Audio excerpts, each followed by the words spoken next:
দর্শক, Mobil present না থামার গল্পে আপনাদের সঙ্গে আছি আমি উম্মেহানি। এখন আমি আছি ব্র্যাক ড্রাইভিং স্কুলে এবং আমি আজকে কথা বলবো এখানকার ইনস্ট্রাক্টর আসিনা খাতুনের সঙ্গে।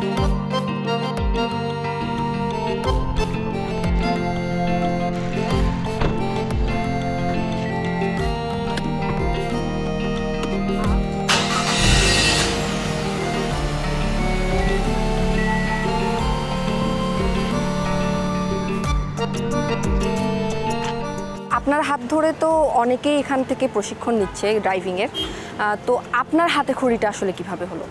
তোমার এই চলার পথকে সচল রাখতে সাথে আছে মোবিল। আমার হাতে খড়িটাও এই ব্র্যাক ড্রাইভিং স্কুলে, এখানেই আমি শিখেছি। এখানে শেখার পরে এখানেই আমি চাকরি করতেছি। আপনি যখন চিন্তা করলেন যে ড্রাইভিংটাকে আপনি একটা পেশা হিসেবে নেবেন, সেক্ষেত্রে আপনি কোনো প্রতিবন্ধকতার মধ্যে দিয়ে গিয়েছিলেন কিনা? এখানে আপু কিছু প্রতিবন্ধকতা তো আসে, সেটা হয়তো বা আমার নিজের দিক থেকে আসেনি, আসছে মানে ফ্যামিলির দিক থেকে। তারা তো নিশ্চয়ই মনে করেন রাজশাহী থেকে ঢাকায় আসা, এটা তো সাপোর্ট দিতে চাই না। তারপরেও তাদের বলার পরে অনেক কিছু ম্যানেজ করার পরে আমি আসতে পেরেছি।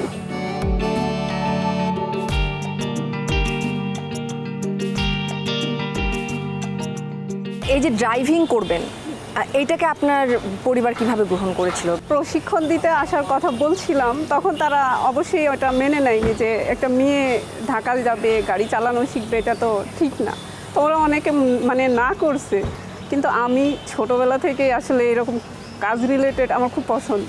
তো আমি সেই সূত্রে এসেছিলাম, মানে অ্যাকচুয়ালি যে আমি চাকরি করব বা আমাকে চাকরি করতে হবে সেই সূত্রে আমি আসিনি। জাস্ট আমি এটা শেখা মানে কি জিনিস, আর কখনোই তো আমি ঢাকা শহরে এরকম আসিনি। আর ঢাকা শহরে এসে গাড়ি চালাবো, শিখবো, এই মনে করেন যে উৎসাহ থেকেই আসা।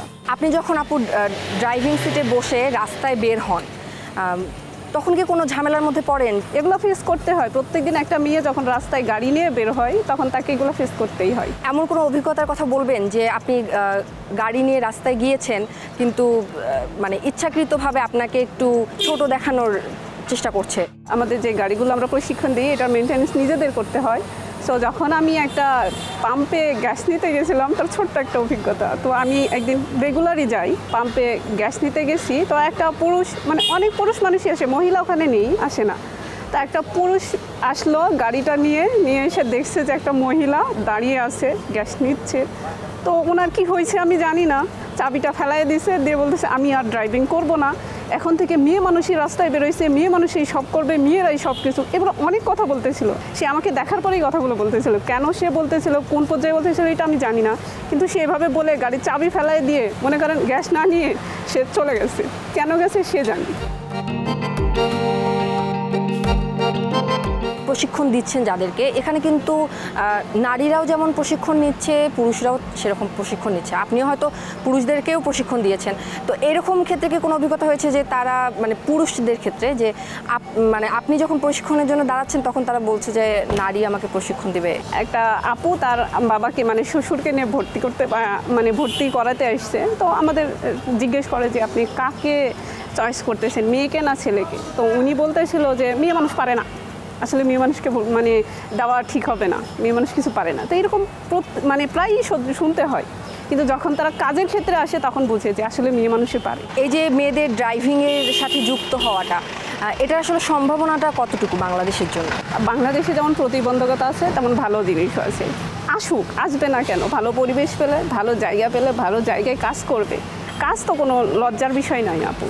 আমি এখানে কাজ করি, আমি তো কোনো খারাপ কিছু করতেছি না। খারাপ কিছু করার চাইতে এখানে এসে কাজ করাটা অনেক বেটার। যখন নারীদের সামনে কোনো প্রতিবন্ধকতা আসে, সেই সময়টাকে সে আসলে থেমে না গিয়ে তার সামনে এগিয়ে যাওয়া উচিত, এটা আপনি মনে করেন কি? থেমে গেলে সে সবসময় পিছনেই থাকবে, সামনে আগাইতে পারবে না। অবশ্যই তার সামনে এগিয়ে যাওয়া উচিত। আমার ক্ষেত্রেও সেটা হয়েছে, যেটা আমি অনেক এখন বেরোলেও প্রতিবন্ধকতার মুখোমুখি হই, কিন্তু সেটাকে যদি আমি মনে করতাম তাহলে আজকে আমি এখানে চাকরি করতাম না, চলে যেতাম।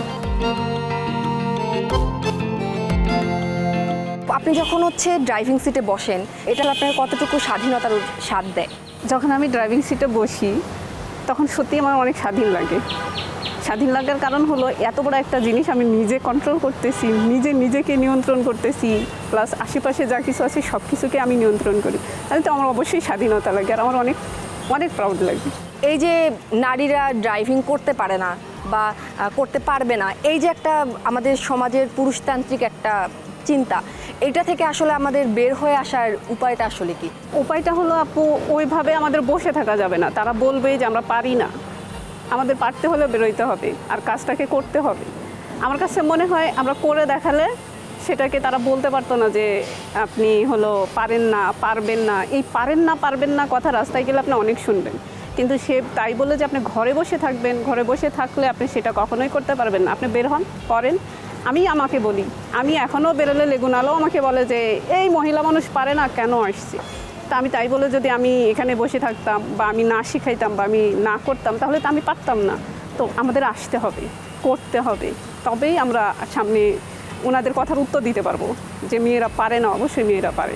ধন্যবাদ আপু আপনাকে। 10 বছর ধরে আত্মবিশ্বাসের সঙ্গে ব্র্যাক ড্রাইভিং স্কুলে নারী এবং পুরুষ উভয়কেই প্রশিক্ষণ দিয়ে যাচ্ছেন আসিনা। আমরা প্রত্যাশা রাখি নারীরা থেমে না গিয়ে এই পেশার সাথে যুক্ত হবে আরও নারী।